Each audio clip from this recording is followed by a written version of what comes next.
attending. I'd like to take this opportunity to recognize the traditional territory on which we gather today.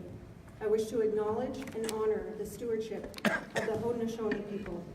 We are grateful to have the opportunity to be welcomed onto this territory.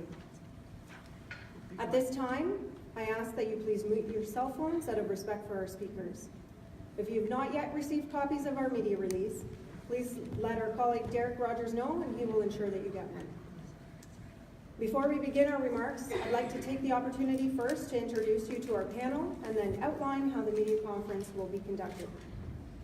Our assembled speakers are Superintendent Kathy Andel-Slater, Director of Operations for OPP West Region. Detective Superintendent Ken Leppard of OPP Criminal Investigation Services.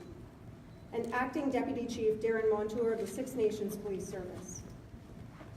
When our speakers have concluded their remarks, there will be an opportunity for a question and answer session, which will be followed by one-on-one interviews. You're welcome to speak to whomever you want, but I'd like to point out that the case manager for this investigation, Detective Inspector Pete Liptrot, is available to you as well for the one-on-one interviews. The families of the victims have expressed their wish for privacy when this media conference has concluded. Our first speaker today is Director of Operations for OPP West Region, Superintendent Kathy Andel-Slater. Superintendent, you have the floor. Thank you, Sergeant Brown. Good afternoon, everyone. On behalf of OPP West Region Chief Superintendent Ron Kane, thank you for coming. Thank you to Acting Deputy Chief Darren Montour and the members of the Six Nations Police Service for their efforts to collaborate and bring us where we are today.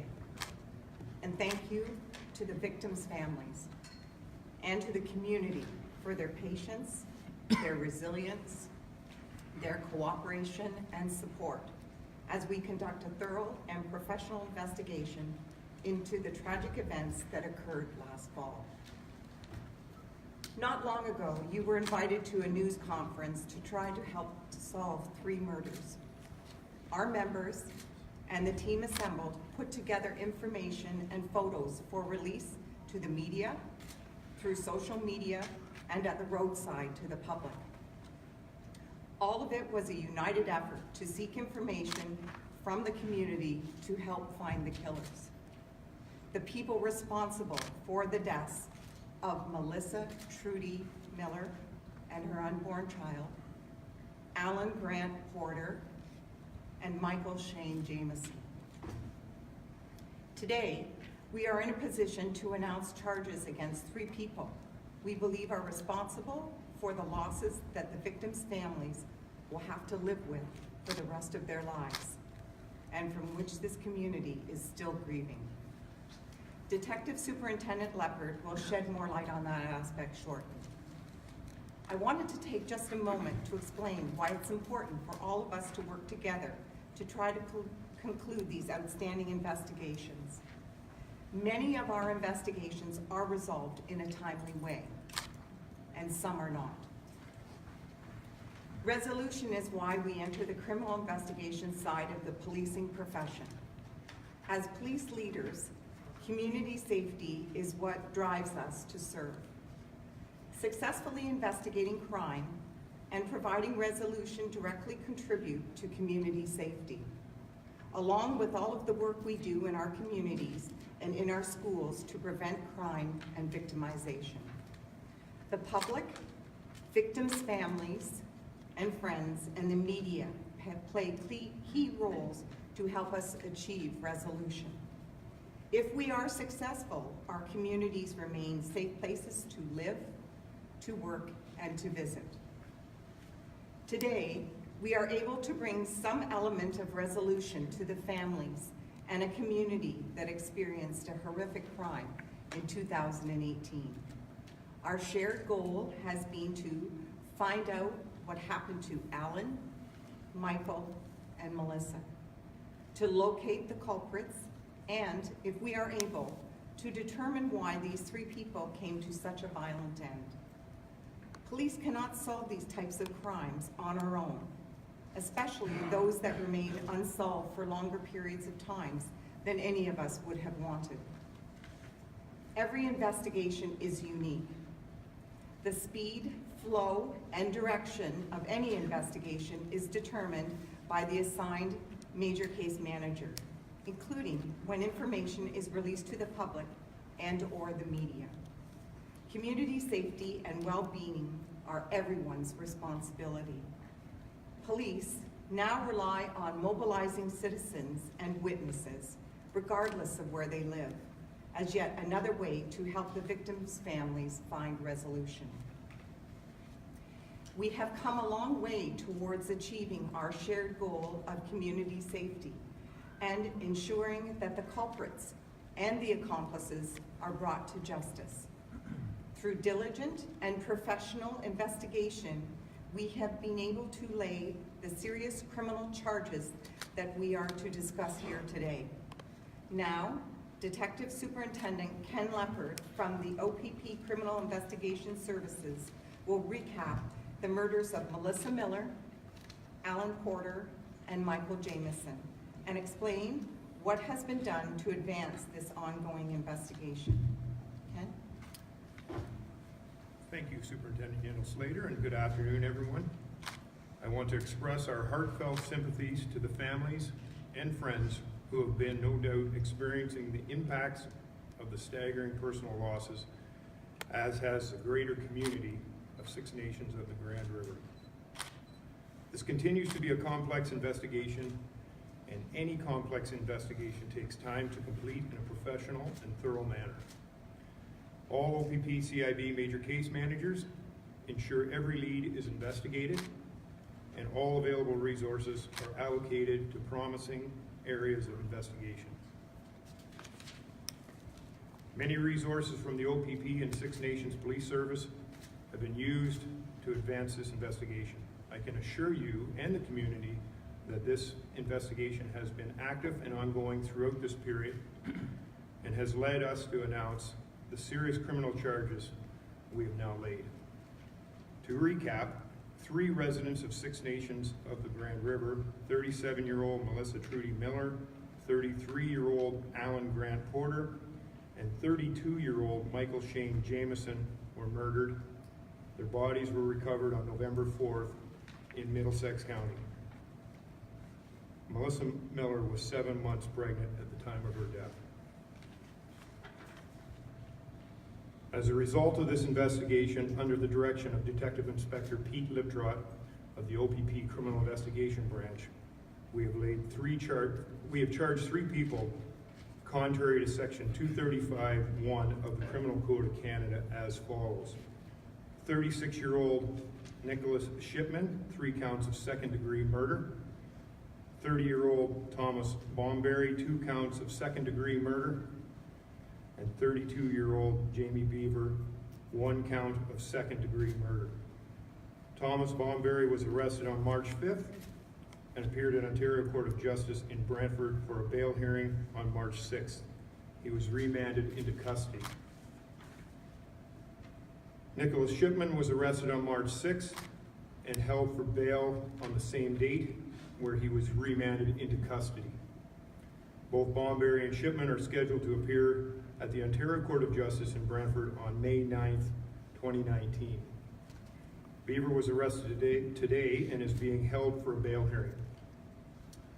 I would like to thank the people of Six Nations of the Grand River for their patience, as well as our members and our partners with the Six Nations Police Service for their professional investigative efforts that continue to this day. I want to remind everyone that this is an active, ongoing investigation.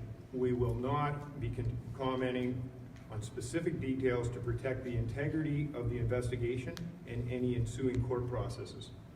There is also a publication ban in place. We do believe there are people in the community who may have information that would assist with the investigation, but may have been reluctant to speak to police prior to today. We again urge anyone with additional information to contact the dedicated tip line at 1-844-677-5050 or the Six Nations Police Service at 519-445-2811. Should you wish to remain anonymous, you may call Crime Stoppers at 1-800-222-8477, where you may be eligible to receive a cash reward of up to $2,000. Again, my heart goes out to the families and friends who have been so supportive and contributed in a valuable way to this investigation while they and the community try to heal from these tragic events. We hope our efforts to bring resolution to you have been helpful. Thank you.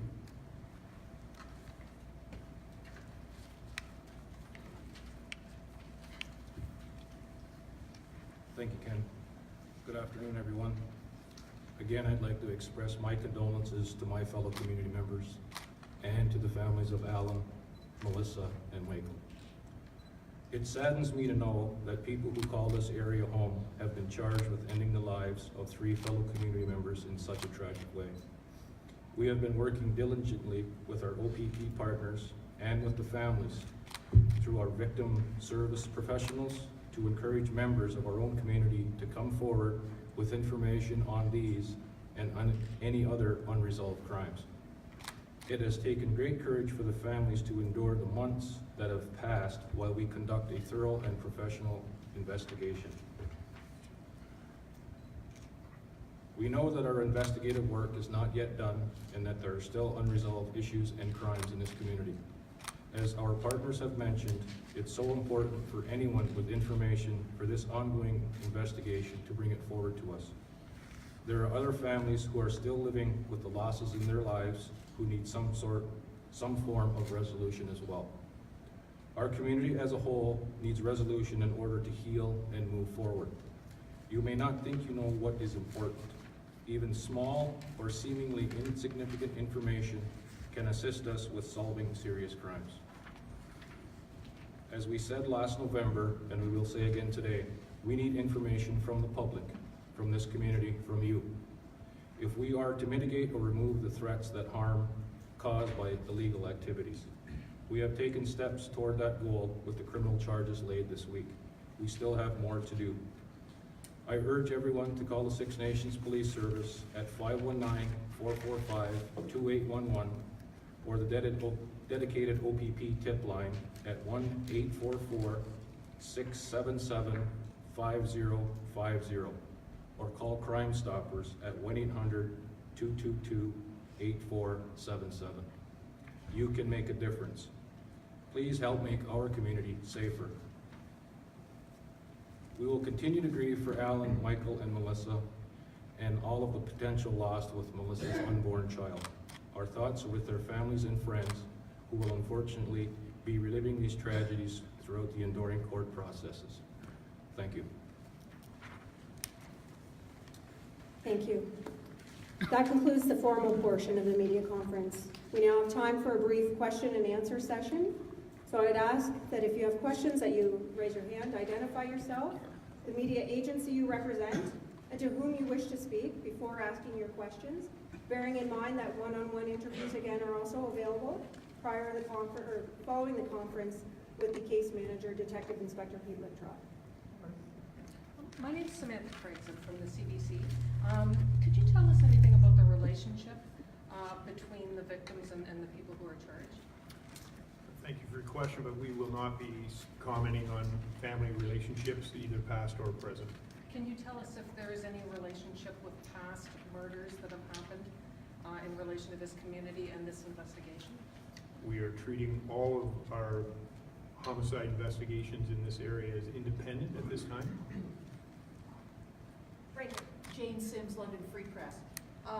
I know you're not talking about relationships, but we know that Ms. Blomberry was arrested as an accessory, and I'm wondering if we could speak to any relationship in that case. And also, in Mr. Shipman's case, he was at one point arrested in the Douglas Hill matter, and his charges were dismissed.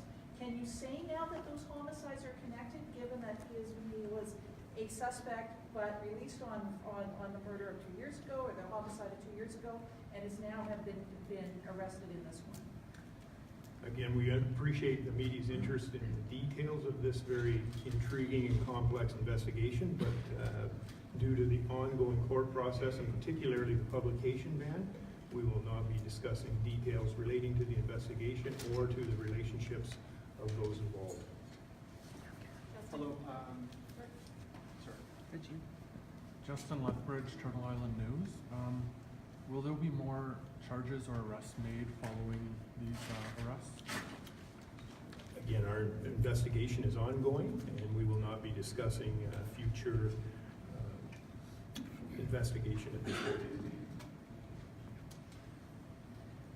Well, sir, Terry Morrow for the Hamilton Spectator. You alluded to closure that other family members of the community still don't have. There's a suggestion that there's more work to be done. Are you really unwilling to connect that to the Douglas Hill homicide? If not, what is the additional work that needs to be done if you have 4 people charged now? First of all, I didn't use the word closure. We've used the Sorry, your word colleague. resolution.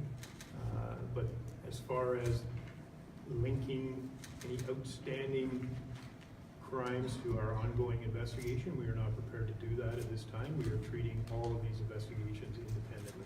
In addition, what can you tell me about the Douglas Hill investigation? Where is that headed? Is that since the charges were withdrawn from the people that were initially charged through the court process, what's happening there? Again, that's an ongoing investigation, one that I'm not prepared to comment on at this time.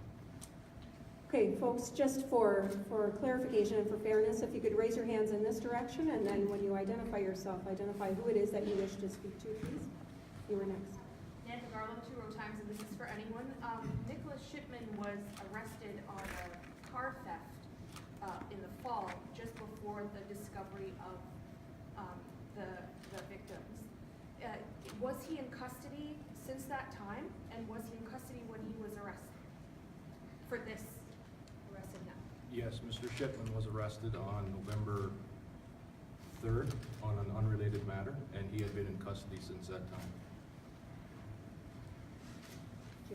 Jane Sims, Free Press. A quick question. With one case has been based in London, the accessory charge that was laid in this matter, but I noticed that these 3 people are going to the Brantford court. Will this case stay in Brantford, or because the bodies were found in Middlesex County, is the case going to be in London? The 3 persons charged recently, all of those charges will be heard in the Brantford court. And there has been some correspondence relayed from the Crown attorneys involved in regards to Ms. Bombury. And at this time, we don't know if and when those charges will be transferred to Brantford from London. Does that mean, usually charges are tried where the events happen. Does that say anything about where you believe the events happened in this case? I'm not going to comment on anything investigative-wise, just the fact that it is yet to be determined if Ms. Bombury's charges will be transferred to the Brantford court from London. Sorry, Doctor. Lisa Hefner from CHCH. Can you speak anything to the motive, any motive that you've uncovered for these 3 murders? Not at this time. Deputy Morrow from the Spectator again. You mentioned it hasn't been mentioned where in relation to the truck the remains were found. Can you tell us anything about that at all? I'm not speculating, and you're correct, it has not been mentioned, and we cannot mention it today. Heather Setter from CTV Kitchener. We understand that Nicholas Shipman was in a coma previously. The lawyer told us that. Is that why it took so long for him to be charged? Again, that's part of the ongoing investigation, and we're not going to comment on that at this time. Samantha from the CBC. My question is for Acting Deputy Chief Montour. You've mentioned in the past that there was a hesitance on the part of the Six Nations community to come forward to an external investigative agency. Can you speak to whether or not that trepidation has sort of lessened in this case, or how did you get over that hurdle? Well, that has been an ongoing thing through history. It's basically us as Haudenosaunee people, outsiders come in, and there's that trust factor that has to be overcome. And with all of the violence that has gone on in this community in the last several years, us as a police service of 34 members are not capable to handle all of that on our own. Thus, we reach out to our OPP partners for assistance in that matter. And through my experience dealing with these incidents over the last few years, the community has embraced the fact that we want to solve this, to bring in resolution to the community and the family members. And they see that the OPP are as much engaged in that as well as the Six Nations Police Service. So the relationship building, in my opinion, this is me talking, is great with the community. There have been no issues from the OPP investigators going door to door here in the community. And the community itself knows what's going on. And again, I have to stress that those with information, please come forward and tell us. Can you speak to whether, was it tips from the public that led to breaking this case, or can you speak to anything that led you to these final arrests? Again, we're not going to speak about evidence, but we will thank the public for their support to this point, and again, canvass the public to come forward now that the arrests have been made, accused persons are in custody, and remind the public that we are open for business when it comes to receiving further information. Justin. Justin, Turtle Island News again. This is for Darren Montour. Do you feel that with these arrests, the Six Nations community can sleep peacefully now? Yeah, to me, with these arrests, it brings some sort of resolution to the families. Nothing is going to replace their loss. At least now they know that the people responsible are being brought to justice.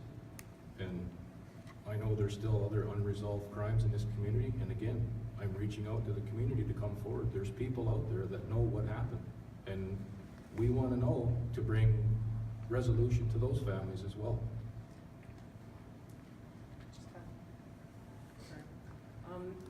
I have a feeling I know what your answer is going to be. I'm going to ask you. Can you speak at all to whether or not the homicides happened at the site where the bodies were found? I think your intuition was pretty good on that one. Gotta try it. Heather again from CTV. This is for Darren. Darren, what has this whole process been like in your community? I mean, I guess it's obviously been very emotional and very hard for everyone. Absolutely.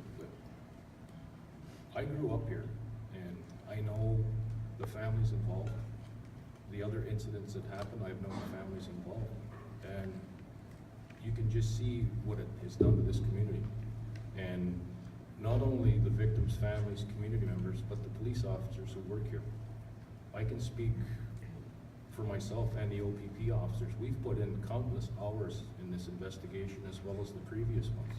And it takes a toll on us as well. And my hat's off to the OPP. I thank them greatly for their assistance. We wouldn't be here today if it wasn't for them. And the community members, like, we're here for you, and we can't do this alone. As I've said before, we need their assistance as well, not only with this crime, but other crimes as well. Okay, and one last question here, Regina. I want to ask why second-degree murder? Why was the decision made to charge these 3 men with second degree in a case that's involving a triple homicide that might be some indication that there could be even a higher charge in this? Can you speak to that at all? Again, I hate to end on this note, but that's very much based on the evidence that's before the courts, and as a result, we're not able to give you any details on that. How they died, was there a determination on cause of death? There was a determination, but we can't speak to that. Okay, so at this time, that concludes the question and answer, but I will remind folks that there are opportunities for one-to-one interviews with the case manager, Detective Inspector Pete Littrop, following this. So again, I would like to express the OPP's sincere appreciation for the efforts made by the Six Nations Police Service and Oneida Police Service, our investigative partners on this case. We want to acknowledge the invaluable help of the people of the Six Nations of the Grand River First Nation for their assistance in this investigation. If you have any further questions later today, please contact me using the email at the bottom of the media release. Thank you again for coming.